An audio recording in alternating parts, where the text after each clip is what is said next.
First సినిమాతో start అయింది, మరి తర్వాత అన్ఫార్చునేట్ ఇన్సిడెంట్, దాని తర్వాత ఐ డోంట్ నో అంటే వీళ్ళు హాస్టల్లో కలిసిండ్రు, హాస్టల్లో ఏమైంది, మామూలు పరిచయం అనుకోండి, ఎంతోమంది అబ్బాయిలు ఉంటారు, కో ఎడ్యుకేషన్ కదా, నేను పెద్దగా పట్టించుకోవాలి. కానీ ఎస్టాబ్లిష్ అయిన తర్వాత ఒకరోజు చెప్పింది నాకు, అమ్మ ఇట్లా సిద్ధార్థ్ రెడ్డి నేను ప్రేమించుకున్నాము, పెళ్ళి చేసుకుంటామంటే, నీకు 19 ఇయర్సే వచ్చినాయి, ఇప్పుడు 18 క్రాస్ అవుతున్నాయి, 19 వచ్చినాయి, ఇప్పుడే ఏం పెళ్ళమ్మా, నువ్వు ఇప్పుడు అప్కమింగ్లో ఉన్నావు, పెద్దగా ఎర్నింగ్ కూడా ఏం లేదు, లో రెమ్యునరేషన్ వస్తుంది, ఇప్పుడే పెళ్లి చేసుకుంటే రేపటినాడు కష్టమైపోతుంది నీకు, నువ్వు మంచి ఆఫర్లు వస్తున్నాయి, మంచిగా ఎస్టాబ్లిష్గా మంచి హీరోయిన్గా డబ్బులు ఎర్న్ చేసుకో.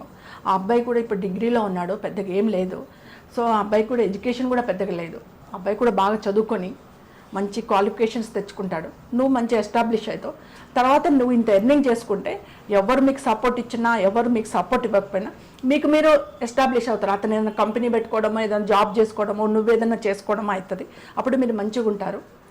ఇప్పుడే వద్దమ్మా, మీరు ఇదే విధంగా ఇదే మ్యూచువల్ అండర్స్టాండింగ్ తోటి టర్న్ అయింది అనుకోండి, ముందరికి నడిచినప్పుడు నేను తప్పకుండా పెళ్లి చేస్తా.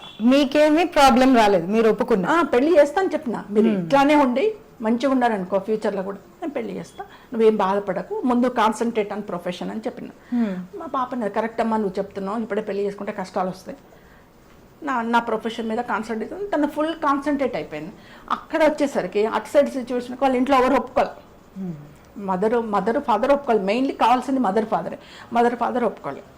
ఒప్పుకోసరికి ఆ అబ్బాయికి ఏంటంటే ప్రత్యూష మీద ప్రెషర్ పెట్టండి, మా అమ్మ వాళ్ళు ఒప్పుకుంటలేరు ఏం చేద్దాం, మా అమ్మ వాళ్ళు ఒప్పుకుంటలేరు ఏం చేద్దాం, మా నాన్న ఒప్పుకుంటలేరు ఏం చేద్దాం అంటే ప్రత్యూష చెప్పింది, నాకు ప్రొఫెషన్ మీద కాన్సన్ట్రేషన్ ఉంది, నేను నా ఇంటికి హెడ్ మా అమ్మని నేను ఒప్పించిన, మా అమ్మ ఒప్పుకుంది, నీ ఇంట్లో ఒప్పించాల్సిన బాధ్యత నీది, నువ్వు ఒప్పించిన తర్వాత మనం ఫార్వర్డ్ అవుదాం, నన్ను ప్రెషర్ చేస్తే నేనేం చేయాలా అని చెప్పి అన్నాను.